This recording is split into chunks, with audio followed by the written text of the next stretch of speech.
Black perspectives haven't always been centered in the telling of America's story. Now, we're taking center stage.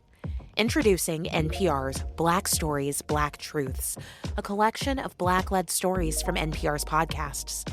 Search NPR Black Stories, Black Truths wherever you get your podcasts.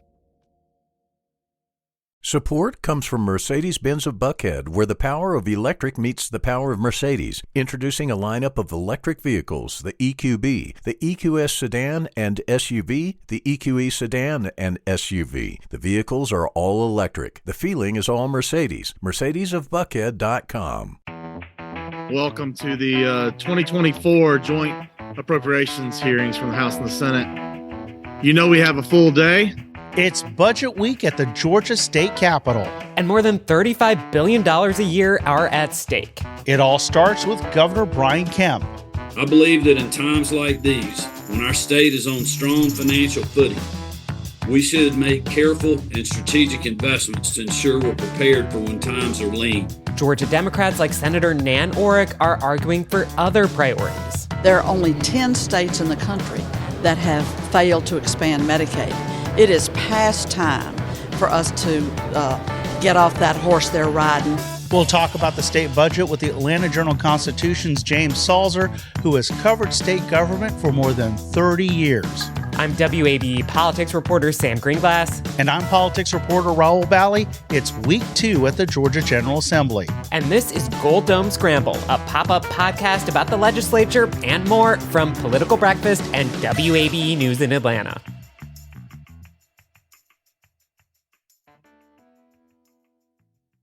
Okay, in a moment, we're going to bring in a special guest to really dig into the budget nitty-gritty. But first, Rahul, I just want to start with some basics. We call this week 2 of the Georgia General Assembly, but the days spent in budget hearings this week don't actually count to those 40 days on the legislative calendar. Can you explain why exactly that is? So, during the first week of the legislature, last week, we gavelled in, knocked out 5 of the 40 legislative days. Then the clock stops for budget week. Tuesday, Wednesday, and Thursday were packed with state lawmakers in this room where I'm sitting. They heard and questioned state agency and department heads, both ones elected by voters and those that were appointed by the governor. Now, you're going to hear us talk about budgets, plural. Sam, explain to our audience, we're talking about 2 budgets this week and for much of the session. Yes. So the reason that we talk about 2 budgets is we have the amended fiscal year 2024 budget and the fiscal year 2025 budget. Georgia's fiscal calendar is not like a calendar year. It runs from July 1st to June 30th. So currently, that means we are in the fiscal year 2024 budget. But that budget was approved way back in last year's session in March, and a lot has changed since then. So sometimes the legislature needs to amend it to reflect changes like higher or lower revenues or even, a change in priorities as the year progresses. And sometimes this is called the little budget because, you're more tinkering around the edges versus making wholesale huge changes. And Sam, a little bit of trivia about the room where these hearings were held, where I'm sitting right now. Some folks call it 341 because it's the actual room number. Others call it the budget room or the appropriations room. It has a very courtroom feel to it. It's got a dais where, you would see judges sit, but it's actually, the chairs and other people sitting up there. And actually, this room was the home of the Georgia Supreme Court until the 1950s. Love a little Gold Dome trivia. Okay, so now we're going to bring in someone who has spent a lot of time in that very appropriations room over the years. James Salzer has covered state government and politics in Georgia for the Atlanta Journal-Constitution since 1990. He specializes in state finances, budgets, taxes, lobbyists. At 34 years, James is the dean of the State Capitol Press Corps, Rahul tells me, and is a graduate of the University of Wisconsin. I gotta say, go blue, but I love a fellow Big Ten school, even though I think the Wolverines are a little cooler than the Badgers. But nonetheless, James, welcome to the show. Thank you for having me. Okay, James, so one of the things that I really love about Budget Week is that we kind of get a window into so many parts of government that really affect people's lives. You know, we learn these little nuggets like the cost of road paving going up, or the Georgia public defenders needing more money to keep up with the growing number of racketeering cases, or how schools are struggling to fund school transportation. As someone who I know is passionate about the budget, can you maybe just help people understand why they should be paying attention and how the budget affects their lives? I put a paragraph in a lot of times when I write budget stories for that exact reason, because I think people look at it and they say $36 billion that the state spends or will spend in the upcoming year. And it's just a figure. But the state educates around 2.5 million K-12, pre-K college students and technical college students. It provides healthcare to more than 2 million Georgians. It patrols the roads. It regulates businesses. It is over elections. It runs state parks. It gives you your driver's license. There's just a lot of things that state government does, and a lot of things that Governor Kemp and the legislature will be debating in the budget have real life impact on individuals. James, Budget Week kicks off with the governor, who again testified via Zoom from Davos, Switzerland, where he's attending the World Economic Forum annual meeting. I think it's important to explain that the governor has many powers, but one specific power that gets the ball rolling, that it's setting the revenue estimate. Explain why that's important as he sets that with the state economist. Sure. So the governor in Georgia says at the beginning in January, when they come out with their budget, this is how much money we're going to be taking in the next 18 months. The legislature by law can't spend more than the governor says will be coming in. So that gives him an enormous amount of control. And there's an argument that's going on for the last few years when we've had these massive surpluses that the governor has under budgeted, deliberately said, we're going to spend X amount of money because that's how much is coming in, knowing that actually the state was going to take in more tax revenue and building up surpluses, which, if you're governor, you want surplus, you want reserves, because that gives you even more power, because then you can turn around and say, like, we need to spend this extra money on X. In this case, I'm sure he's happiest that the previous 2 years and again this year that he'll be offering a tax cut, which is always very popular at election time. And so, James, just to put a fine point on this, the governor sets the revenue estimate. He makes a budget proposal.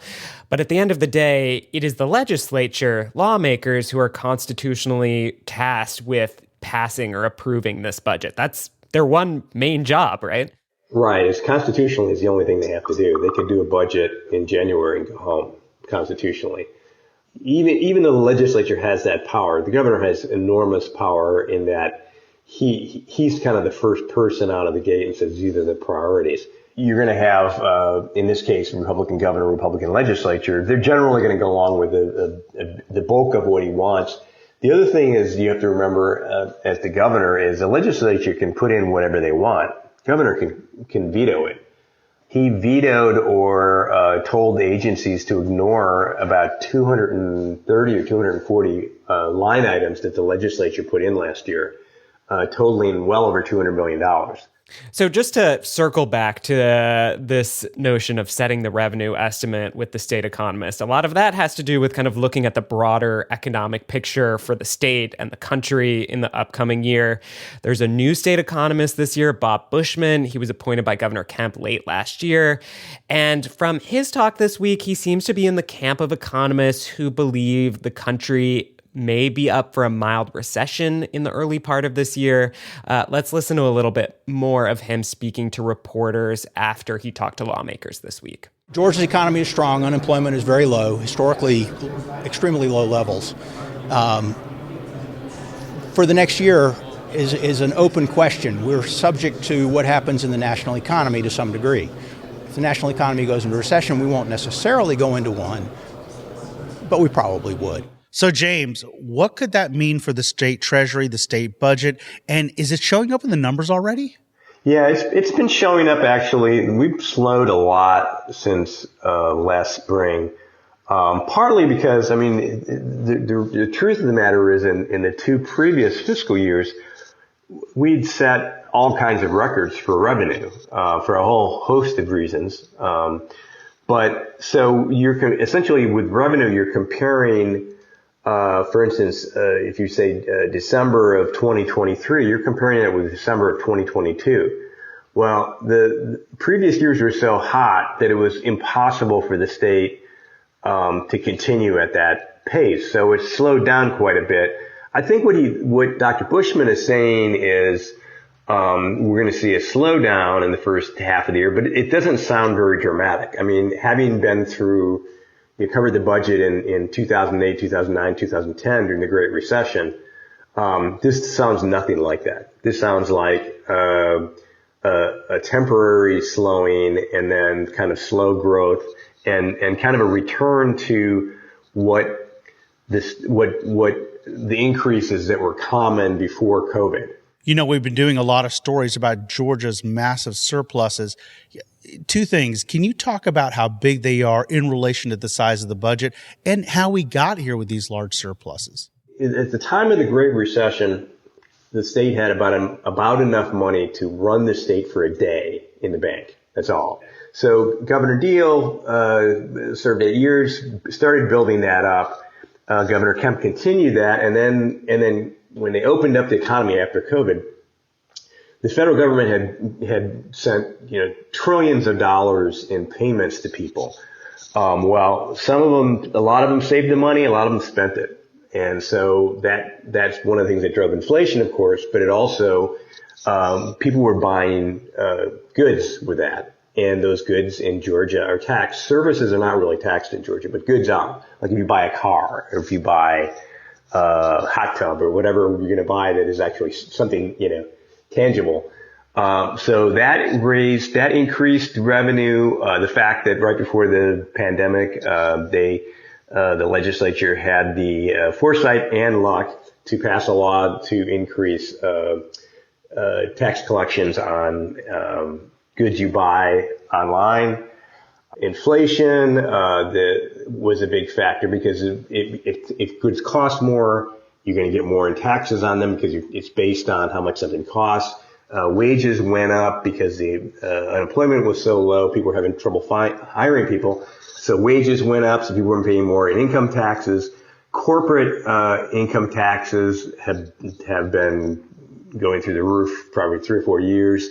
In 2021, there was a big spike in the stock market, so capital gains taxes went up, were dramatically increased. So there was just a series of things that built up these surpluses. And like I said, the governor at the time was budgeting conservatively. So we now have $5 and change billion in the rainy day fund, which is maxed out at 15% of the previous year's revenue. But then we have something called undesignated reserves, which is about $11 billion. This is something that we as a state did not have before COVID. This is new. And undesignated means just what you think, that you can spend it on pretty much anything. Yeah, so let's pick up there with all of this leftover money and how the governor is talking about spending it. And to me, it seems to kind of break down into two buckets, both with this surplus money and just, the way he thinks about the budget more broadly. And that is one-time expenses, things that, you're going to build a new building and that's going to be just a one-time expenditure, or these more permanent items like hiring a person when you're going to have to keep paying them year after the year. Talk to me about that breakdown. The governor's budget is $1.9 billion into capital investments in the mid-year budget. Includes maintenance, repair, renovation project, new state prison, new Medicaid, medical school, new dental school. And the difference, first of all, that's twice as much as the state usually puts into capital projects in a year. There's twice as much, and they're funding it with cash. Because they have enough money to just put it in cash, which saves the state a couple $100 million, probably, if not more, in financing costs over the next 20 years. The other side of that is he's also in the big budget, he is spending $700 million on pay hikes 4% for state employees, $2,500 for teachers, and higher pay for people who work in prisons and the state patrol. So certain areas would give even higher raises. That $700 million is built into the budget from now on. You're not going to take back You're not going to take back a pay hike. James Salzer covers Georgia state government and politics for the Atlanta Journal-Constitution. James, thank you so much for sharing your more than 3 decades of knowledge with us. I appreciate it. Thank you for having me. All right, let's take a break here. When we come back, we'll dig more into the budget along with some more political news. This is Dome Scramble from WABE.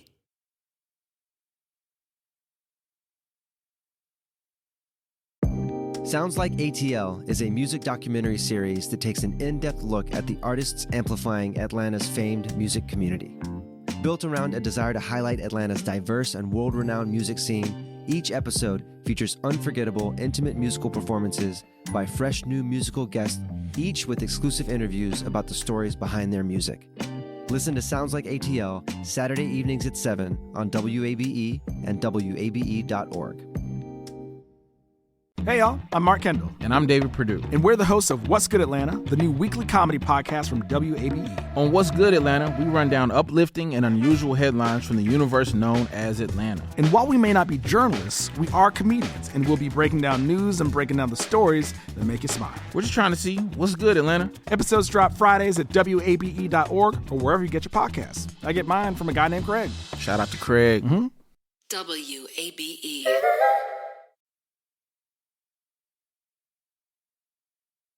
Welcome back to Dome Scramble. All right, next week the action is going to shift from the budget room to other committee rooms, as well as the House and Senate floor, where lawmakers will start haggling and debating over legislation in earnest. And as I understand it, Rahul, you have actually physically made that shift. You've moved from the budget room to the House chamber now? Yeah, I picked up my microphone, my laptop, and walked, about 50, 60 feet from one room to the other, because they were going to get working in the budget room again. So yeah, over here in the House, where we're going to be picking up the action next week. What we do for our listeners to take you to the scene of the story, right? So, Rahul, I want to talk about one of these debates that seems to be really blanketing the session already, and that's Medicaid expansion. Last week we talked a lot about this buzz about a potential deal to expand Medicaid, but now we're in this moment as the session wears on that lawmakers are actually having to wrestle with the details of what that might look like, and we're starting to get a sense of whether that opening really is big for a compromise. I know you have done some reporting on what such a compromise could actually look like in practice and where the trade-offs could get complicated or fraught. And I would love to hear a little bit more about what you learned. So the deal we're talking about is expanding Medicaid, something that many Democrats want, in return for reforms to a process called certificate of need, something that many Republicans want. Now, let me explain what certificate of need is. That's a set of state regulations where the state has to approve a brand new hospital or a brand new surgery center or the expansion of a hospital or a significant expansion of a surgery center. That's a whole state process. You have Republicans who want that to go away, those regulations to go away.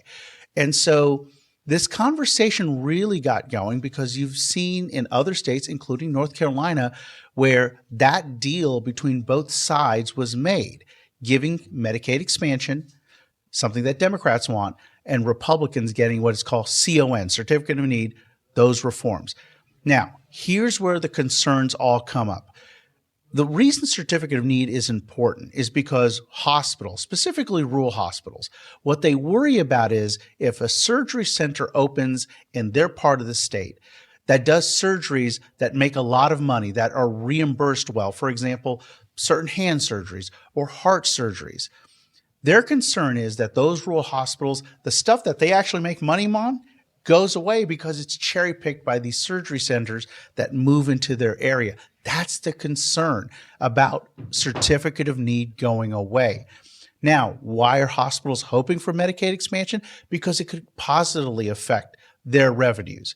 Because if more poor Georgians are covered, that means you have less patients who are not paying anything, that the hospitals get better reimbursed. I put this question to Jonathan Green. He's the CEO of Taylor Regional Hospital, which is just south of Macon. When you're in an underserved community, when you have populations that are at or below the poverty level, it's very important for them to have the ability to seek health care.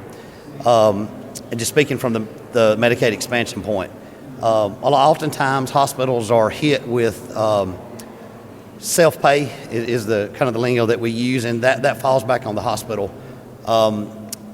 Roughly on any given year, just in one of my hospitals, we have around $8 to $10 million of unreimbursed expenses, which makes it difficult for hospitals. Again, the bottom line for Green and other hospital leaders is don't make things worse by just removing certificate of need. Green added that, if CON goes away, there needs to be some sort of like protective language for the rural hospitals, because again, the concern is their revenues go down because certain services get, as the word's been used here, cherry-picked. But they also do like the idea of Medicaid expansion, and that's what you're also hearing from Democratic lawmakers. Okay, so I guess what I'm wondering is whether Republican leadership is actually interested in Medicaid expansion, beyond this development of they're no longer just rejecting it outright. Like in the budget hearings this week at the State of the State and a presser with the House Speaker, we keep hearing Republicans defending Georgia Pathways, that limited expansion that includes a work requirement and has enrolled far fewer people than the governor's office estimated. So, is this actually going to go anywhere this year? So there seems to be multiple answers coming from Republicans. For example, what you've heard from House Speaker John Burns and Senate Majority Leader Steve Gooch is that they're collecting information on the possibility of doing Medicaid expansion. And that's important because that's something you weren't hearing from leadership. Now, another answer you're hearing is one you're hearing from Governor Brian Kemp. I did a one-on-one interview with him last month and directly asked him about a deal involving CON reform and Medicaid expansion. You'll have to talk to the people that are proposing that. Those are not my proposals. People have known what my plan is. We've implemented that, and we're continuing to work, even though the Biden administration has fought us regulatorily on that and also in the courtroom. So that is what I'm pushing forward on. That's what I campaigned on, and that's what we're continuing to work on.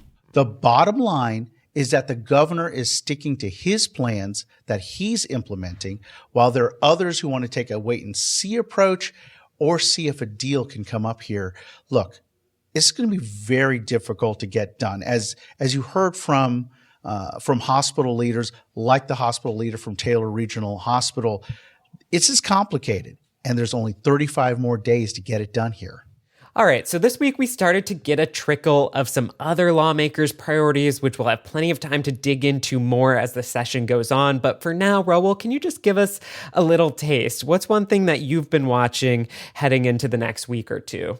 So something interesting that was rolled out this week, House Speaker John Burns and House Speaker Pro Tem Jan Jones rolled out a proposal to improve pre-K in Georgia, specifically to equal up the pay between pre-K teachers and kindergarten teachers, along with lowering the max class size from 22 to 20. That's going to be something I'm going to be watching. Yeah, and one more thing that I'm going to be watching is this fight over election bills. We've been talking about the budget this week. Secretary Raffensperger appeared in front of lawmakers to ask for millions more than the governor had even requested. One of the things he wants is to hire almost a dozen additional staff. But what was interesting to me is that Republicans really focused their Q&A grilling Raffensperger about QR codes that are on Georgia ballots. Raffensperger is proposing funding for special scanners so that voters can confirm that the QR codes used to log their vote accurately reflect the choices that they made when they cast their vote on the touchscreen.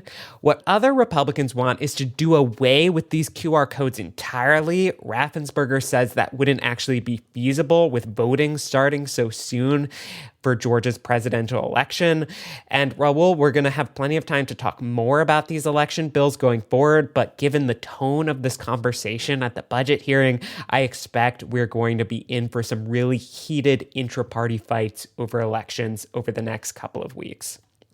Rahul, one other thing I want to ask you about are changes to Georgia's new prosecuting attorneys qualifications commission. I know there's been a lot of back and forth, including in the courts, over this committee that was passed last year. Where does this stand right now? So this was the commission Republicans created last year as a way for district attorneys and solicitor generals to be investigated, disciplined, or even removed. Well, it hit a roadblock when the Georgia Supreme Court raised questions about their role in getting the commission up and running.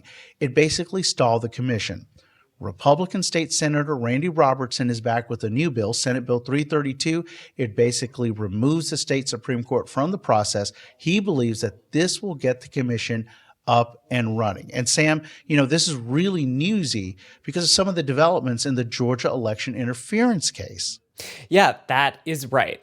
One of the defendants in that case is now asking the judge to disqualify Fulton District Attorney Fani Willis, alleging an improper relationship between her and Nathan Wade, a special prosecutor she hired for the case. The filing alleges that Wade was unqualified for the job, and his hiring creates a fatal conflict of interest that taints the case. We should say that the filing offered no hard evidence to back these claims, and the DA's office has still not responded to them yet. But Willis indirectly acknowledged the filing over the weekend when she addressed Big Bethel AME Church during their Sunday service. And Rahul, she described herself as flawed and imperfect and talked about a letter she wrote to God in the week prior. God, you forgot to mention that my life and the life of my family would be threatened so regularly. I now think it's not normal if I don't have 2 death threats a week. You did not tell me as a woman of color, it would not matter what I did. My motive, my talent, my ability, and my character would be constantly attacked. Now, Rahul, at some point, Willis will need to formally respond, and just some news that actually broke while we were taping this podcast. Judge Scott McAfee has scheduled a hearing on this matter for February 15th. So this will have to be discussed in court. Legal experts are mixed about what could happen for Willis and for this particular case, especially given that the allegations are still unsubstantiated. But Rahul, just to bring this back to the legislature, we've been talking about what the court might do to decide whether the district attorney can stay on this case or should be disqualified. But there are other avenues. You mentioned the oversight commission that has been created and will likely be back in force soon. That is one way. Republicans have already indicated over the last year that Fani Willis may be a potential target of that commission, and now it is really hard to see a world in which they do not decide to investigate further, no matter what the judge decides. And Governor Kemp was asked about this situation during a Bloomberg TV interview in Switzerland, where, as we've mentioned before, he's attending the World Economic Forum annual meeting. Yeah, he called the accusations troubling, if true, and mentioned that oversight committee, but he said he's going to let the legal process play out. And Sam, Kemp was also asked about presidential politics. Iowa is in the rearview mirror. New Hampshire primary is on Tuesday. Trump, trounced his rivals in Iowa. South Carolina Governor Nikki Haley needs a strong showing in the Granite State. So what are the chances that Georgia's vote matters by the time our primary comes around March the 12th? That's a really good question. I think it is one we don't have an answer to right now. A lot seems like it will hinge on the South Carolina primary, maybe the last stand of some of these challengers. But Georgia is not until a couple of weeks later. So whether this race is still in play by then, I think is a real open question. Just to, go back to this interview that Kemp did in Davos. He said, when asked about the election, that he's not looking for a candidate to be relitigating the 2020 election. And then he was asked whether he would endorse Trump if he wins big in New Hampshire. And here's what he said. Well, I think it depends on kind of what happens, how big a win it is. If that happens, if somebody else wins, what happens? I wouldn't want to speculate on that. I know I'm staying focused on the great state of Georgia. And Rahul, I think that's striking for a few reasons. Trump has really harangued Kemp over the 2020 election, citing these false claims of widespread election fraud. And Kemp, meanwhile, has continued to stand up for the integrity of that 2020 vote. But at the same time, Kemp is saying that he will still vote for Trump again if he's the nominee, saying that the risk of another Biden term is too great. So I think this is a really interesting dynamic that we're going to keep seeing play out as we get closer to the Georgia primary on March 12th. And before we get out of here, I do want to wish a happy belated birthday to you, Sam Gringlas, my partner in crime. Thanks, Rahul. That does it for this week. Dome Scramble is a production of the WABE Politics team. Our producer is Brendan Rivers. Our managing editor is Alex Helmick. You can get more Georgia politics every Tuesday and Thursday with the Political Breakfast podcast, and check out wabe.org/underthegold dome. We'll be back next week.